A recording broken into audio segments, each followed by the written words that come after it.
நேர்கள் அனைவருக்கும் எனது இனிய வணக்கம். நான் உங்கள் டிஜே சுந்தரபாண்டி, சிவகாசியிலிருந்து. நேர்களே, தற்போது நம்ம பார்க்க போகிற விஷயம் என்ன? அதாவது குரு பகவான் இப்போ தான் மிதுன ராசிக்குள்ளே உள்ளே வந்தார். கிட்டத்தட்ட பார்த்திங்கன்னா இப்போ மே மாதம் எண்டில் வந்தார். இப்போ கரெக்டாக பார்த்திங்கன்னா ஆகஸ்ட் மாதம் நடந்துருக்கு. ஒரு 3 மாத காலம் தான் ஆயிருக்கு. எப்பவுமே பார்த்திங்கன்னா குரு பகவான் ஒரு ராசியில் ஒரு வருஷம் இருப்பார். அது எல்லாருக்குமே நமக்கு தெரிஞ்ச விஷயம். சில நேரங்களில் பார்த்திங்கன்னா வக்ரமாகி ரிவர்ஸில் போவார். சில நேரங்களில் பார்த்திங்கன்னா ஒரு வருஷம் எடுத்துக்கிட்டவர் அதிசாரமாக முன்னோக்கி செல்வார். அப்படி பார்க்கும்பொழுது இந்த ஆகஸ்ட் மாதம் 18ஆம் தேதி நம்மளுடைய குரு பகவான், மிதுன ராசியில் இருக்கிற குரு பகவான் அதிசாரமாக முன்னோக்கி சென்று கடகராசிக்குள்ளே உள்ள நுழைய போகிறார். அவர் ஆகஸ்ட் மாதம் 18ஆம் தேதி நுழையிறவர் கிட்டத்தட்ட பார்த்திங்கன்னா டிசம்பர் மாதம் 5ஆம் தேதி வரையும் கடகராசிக்குள்ளே தான் இருப்பார். அப்போ டிசம்பர் 5க்கு மேலே என்ன பண்ணுவார்? திரும்பி வக்ரமாகி ஏற்கனவே இருந்த மிதுன ராசிக்குள்ளே உள்ளே நுழைஞ்சிடுவார். அப்போ இந்த குறிப்பிட்ட ஆகஸ்ட்டு 18ஆம் தேதியிலிருந்து டிசம்பர் மாதம் 5ஆம் தேதி வரையும் இந்த குறிப்பிட்ட கால அளவில் உங்களுக்கு குரு பகவான் கொடுக்கின்ற மாற்றங்கள், உங்களுக்கு குரு பகவான் கொடுக்கின்ற ஒரு அற்புதமான செயல்பாடுகள் என்னென்ன அப்படிங்கிறத நம்ம பார்க்க போகிறோம். எப்போதுமே பார்த்திங்கன்னா குரு அமர்ந்த வீடை விட பார்க்கும் வீடுக்கு பலம் அதிகம். ஒரு தைரியம், தன்னம்பிக்கை, செயல்பாடுகள், வெற்றி, மகிழ்ச்சி எல்லாமே ஒரு மனிதனுடைய எதிர்பார்ப்புகள் அனைத்துமே எந்த விஷயத்தில் இயங்குதுன்னா குரு பார்வையின் மூலமாக அதிகமாக இயங்கும். அப்போ தான் பொதுவாக பார்த்திங்கன்னா திருமணம் வந்துருச்சா, திருமணம் பார்க்கலாமா, திருமணத்துக்குரிய விஷயம் ஒரு ஜாதகருக்கு இருக்கா அப்படின்னு சொல்லி கேட்டாலே ஃபஸ்ட்டு ஒரு விஷயத்தை பார்ப்போம். குரு பார்வை இருக்கா? குருவின் பார்வை இருந்தால் கண்டிப்பாக என்ன பண்ணலாம்? திருமணத்துக்கான முயற்சி எடுப்பதில் தடை வராது அப்படின்னு சொல்லுவாங்க. அப்படி பார்க்கும்பொழுது நம்மளுடைய குரு பகவான் கடகராசியில் அமர்ந்து தன்னுடைய 5ஆம் பார்வையாக விருச்சக ராசியை பார்ப்பார். தன்னுடைய 7ஆம் பார்வையாக மகர ராசியை பார்க்க போகிறார். அதுக்கடுத்து பார்த்திங்கன்னா தன்னுடைய 9ஆம் பார்வை என்று சொல்லக்கூடிய விசேஷ பார்வை மூலமாக மீன ராசியை பார்ப்பார். அப்போ மீன ராசியில் என்ன கிரகம் இருக்குது அப்படின்னா, இப்படிக்கு சனி பகவான் மட்டும்தான் வக்ரமாகி உட்கார்ந்துருக்கார். அப்போ சனி பகவான் வக்ர நிலையில் பல நபர்களை, பல செயல்பாடுகளை பெரிய பாடாப்படுத்த வேண்டிய சூழ்நிலை ஏற்பட்டது. அப்போ அந்த நிலையை குறைப்பதற்காக இந்த குருவின் பார்வை ஒரு பெரிய மாற்றத்தை கொடுக்கும், மிகப்பெரிய ஒரு முன்னேற்றத்தை கொடுக்கக்கூடிய சூழ்நிலையாக இருக்க போகிறது என்பது நிதர்சனமான உண்மை. இப்போ நம்ம பார்க்க போகிறது உங்களுடைய ராசிக்கான குரு அதிசார பலன்களை பற்றி பார்க்க போகிறோம். வாங்க வீடியோக்குள்ளே போகலாம். துலாம் ராசி அன்பர்களுக்கு குரு பகவான் உங்களுடைய ராசிக்கு 10ஆம் வீட்டில் கடக ராசியில் அமர்ந்து அதிசாரமாக உள்ளே நுழைந்து உங்களுடைய வாழ்க்கையில் என்னென்ன மாற்றங்களை கொடுக்க போகிறார், என்னென்ன விஷயங்களில் கவனம் என்ற சூழ்நிலை இருக்கா இல்லையா அப்படிங்கிற மாதிரி நம்ம பார்க்க போகிறோம். அதாவது துலாம் ராசிக்கு 2ஆம் வீடான விருச்சக ராசியை குரு பகவான் தன்னுடைய 5ஆம் பார்வை மூலமாக பார்க்குறார்.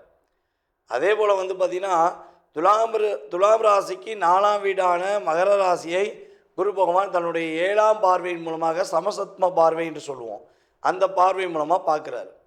அதுக்கடுத்தபடியாக துலாம் ராசிக்கு 6ஆம் வீடான மீன ராசியை தன்னுடைய 9ஆம் பார்வை மூலமாக பார்க்கிறார். அப்போ இந்த பார்வைக்கான பலன்கள் என்ன அப்படிங்கும்போது ஒரு விஷயந்தான், கடன் கடன் கடன். எப்பா சாமி, என்னால் கடனை கட்ட முடியல, வட்டிக்கு மேலே வட்டி கட்டிட்டேன், என்னால் திரும்ப சமாளிக்கவே முடியல அப்படிங்கிற வருத்தமும் கவலையும் துலாம் ராசி அன்பர்களுக்கு இருக்குன்னா குருவின் பார்வை மூலமாக உறுதியாக பிரச்சனை சால்வ் ஆகும், உறுதியாக கடன் சுமை குறையப் போகிறது.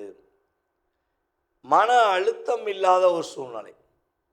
மன அழுத்தம் பார்த்திங்கன்னா துலாம் ராசிக்கு கிட்டத்தட்ட போன வருடம்லாம் ரொம்ப அதிகமாக இருந்துச்சு.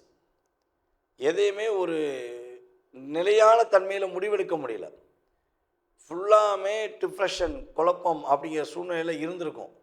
அந்த நிலையை அப்படியே மாற்றி குரு பகவான் மன அழுத்தத்தை நீக்கப் போகிறார். அதே போல் பொருளாதார விஷயங்களில் ஏற்கனவே ஏற்பட்ட தடைகள் அத்தனையுமே விலக போகுது. எங்கேயா பணம் கொடுத்து வச்சுருக்கீங்க, கொடுத்த பணம் வரல, ரொம்ப ரொம்ப கஷ்டப்படுறீங்க அப்படின்னா கொடுத்த பணம் திரும்ப வரும். அதே போல் வந்து பார்த்திங்கன்னா உங்களுடைய குடும்ப ஒற்றுமை என்பது இந்த காலகட்டங்கள் நல்ல ஒரு பாண்டிங் இருக்கும். உங்களை புரிஞ்சுக்கிட்டு உங்களுடைய குடும்ப நண்பர்கள், குடும்ப உறவினர்கள், உங்களுடைய கணவன் மனைவி ஒற்றுமை ரொம்ப ரொம்ப சூப்பராக இருக்கும். என் குடும்பம் போல் உண்டா அப்படின்னு சொல்லி நீங்கள் உறுதியாக உங்களுடைய வார்த்தைகளை பயன்படுத்துவதற்கான வாய்ப்பு இந்த காலகட்டத்தில் இருக்கிறது. இதில் நம்முடைய துலாம் ராசியில் யாரெல்லாம் மேற்படிப்புக்காக வெளிநாடு போகணும் அல்லது மேற்படிப்புக்காக வெளியூர் போகணும் அப்படின்னு முயற்சி எடுக்கிறீங்களோ, அல்லது ஏற்கனவே வெளி மாநிலத்திலேயோ நாட்டிலேயோ வெளி ஊர்லேயோ படிக்கிறீங்களோ, அத்தனை விதமான மாணவர் செல்வங்களுக்கும் ஒரு மிகப்பெரிய நல்ல மாற்றத்தையும், நல்ல திறமையான ஒரு குழந்தை, பெண் அப்படின்னு சொல்லக்கூடிய வார்த்தைகள் உறுதியாக பயன்படும்.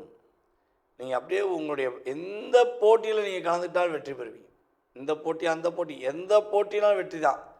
துலாம் ராசிக்கு வெற்றிக்குரிய ஒரு கனி உறுதியாக காத்திருக்கு. அப்போ நீங்கள் உங்களுக்கான செயல்பாடை, உங்களுக்கான ஒரு விஷயங்களை நீங்கள் கரெக்டாக சிந்தித்து உங்களுடைய சுய ஜாதகத்தை சோதித்து அதனை பார்த்த பிறகு நீங்கள் என்ன பண்ணலாம், அதற்கான செயல்பாடை செயல்படுத்தலாம். நம்முடைய துலாம் ராசி என்பவர்களுக்கு வீடு மனை கட்டுவதற்கான யோகங்கள் உண்டாக போகிறது. புதிய வீடு மனை கட்டுவதற்கு வாய்ப்பு உண்டு. அதே போல் வந்து பார்த்திங்கன்னா தன்னுடைய தாயாருடைய உடல் ஆரோக்கியத்தில் மகிழ்ச்சி அடைவீங்க. உங்கள் அம்மாவுக்கு என்ன பிரச்சனை, எவ்வளோ பெரிய பிரச்சனை இருந்தாலும் அந்த பிரச்சனையிலிருந்து வெளியே வருவதற்கான சூழ்நிலைகள் கிரக அமைப்புகள் சாதகமாக தருகின்றன.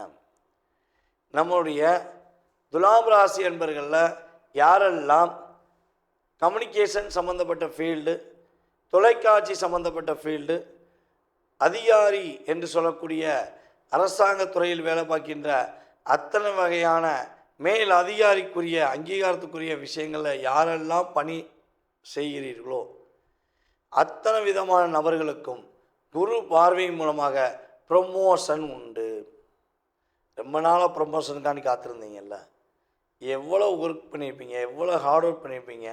அந்த ப்ரொமோஷன் நீங்கள் நேர்மையாக இருக்கும் பட்சத்தில், நீங்கள் உண்மையாக இருக்கும் பட்சத்தில் உங்களை தேடி வந்து கொடுப்பதற்கான பாக்கியம் உண்டாக போகுது. அப்போ நீங்கள் என்ன பண்ணணுன்னா, இனி வரும் காலங்களில் ரொம்ப ரொம்ப நிதானமாக ரொம்ப யோசித்து பண்ணிங்கன்னா வெற்றி மகிழ்ச்சி என்பது நம்மளுடைய துலாம் ராசிக்கு குரு பார்வையின் மூலமாக உறுதியாக கிடைக்க போகுது என்பது உண்மை. நேயர்களே, தற்போது வரை ரொம்ப பொறுமையாக உங்களுடைய ராசிக்கான குரு அதிசார பொது பலனை பார்த்தீங்க. குரு பகவான் உங்களுடைய வாழ்க்கையில் இந்த அதிசார பலன்கள் மூலமாக கிட்டத்தட்ட ஒரு 20% ஒரு மாற்றத்தை கண்டிப்பாக கொடுப்பார். அதில் எந்த ஒரு ஐயப்பாடும் கிடையாது. அப்போ மீதி உள்ள சதவீதம் எங்கே இருக்குது அப்படின்னா, உங்களுடைய சுய ஜாதகத்தில் மட்டும்தான் இருக்குது. நீங்கள் பிறந்த தேதி, மாதம், வருடம், நேரம், எந்த ஊரில் பிறந்தீங்க, எந்த நாட்டில் பிறந்தீங்க அப்படிங்கெல்லாம் ஃபில்டர் பண்ணி உங்களுக்குன்னு ஒரு ஜாதகத்தை கணிச்சு அந்த ஜாதக ரீதியாக உங்கள் லைஃப் ஸ்டைல் எப்படி இருக்குது. நீங்கள் நிறைய கேள்வி வச்சுருப்பீங்க. ஏன்னா ஒவ்வொருத்தவங்களுக்கும் ஒவ்வொரு கேள்வி இருக்கும். மனிதர்கள் எல்லாமே ஒன்று தான், ஆனால் மனிதர்களுடைய மனநிலை ஏகப்பட்ட மாற்றத்தில் இருக்கும். அதே மாதிரி தான் உங்களுக்கு நிறைய கேள்விகள் இருக்கும். அப்போ உங்கள் கேள்விக்கான விடையை எதில் கண்டுபிடிக்கலாம் அப்படின்னா, நம்ம உங்களுடைய சுய ஜாதகத்தில் மட்டும்தான் கண்டுபிடிக்க முடியும். சரி, ஜாதகமே இல்லை அப்போ கண்டுபிடிக்க முடியாதான்னா பிரசனத்தின் அடிப்படையில் கண்டுபிடிக்க முடியும். நீங்கள் வர்ற நேரம், நீங்கள் என்கிட்ட வந்து பார்க்குற நேரம், அதே போல் ஆன்லைன் கன்சல்டிங் பண்ணுறீங்கன்னா அந்த நேரம், அதே போல் வந்து பார்த்திங்கன்னா வெற்றிலை பிரசனம், டாரோட பிரசனம், சோழி பிரசனம், இப்படி நிறைய பிரசனங்கள் இருக்குது. முத்து பிரசனம் அப்படிங்கிற நிறைய பிரசன முறைகளை நம்ம வந்து ஜாதகத்தை பார்த்துருக்கோம். இந்த ஜாதக ரீதியான முழு விவரம் நீங்கள் தெரிஞ்சுக்கணும்னு ஆசைப்பட்டீங்கன்னா கீழே உள்ள வாட்ஸ்அப் நம்பருக்கு உங்களுடைய பெயர், நீங்கள் எந்த ஊர்லேருந்து பேசுகிறீங்க அப்படிங்கிற டீட்டெயில்ஸ் அனுப்பிவிடுங்க. உங்கள் சுய ஜாதகத்தை மிக தெளிவாக துல்லியமாக கணித்து எதிர்காலம் சம்பந்தப்பட்ட அத்தனை விதமான கேள்விகளுக்கும் பதில் கூற நான் கடமைப்பட்டிருக்கிறேன். மீண்டும் உங்களை சந்திப்பதில் என்னுடைய பணிவான நன்றியையும் வணக்கத்தையும் கூறி விடைபெறுகிறேன். நன்றி, வணக்கம்.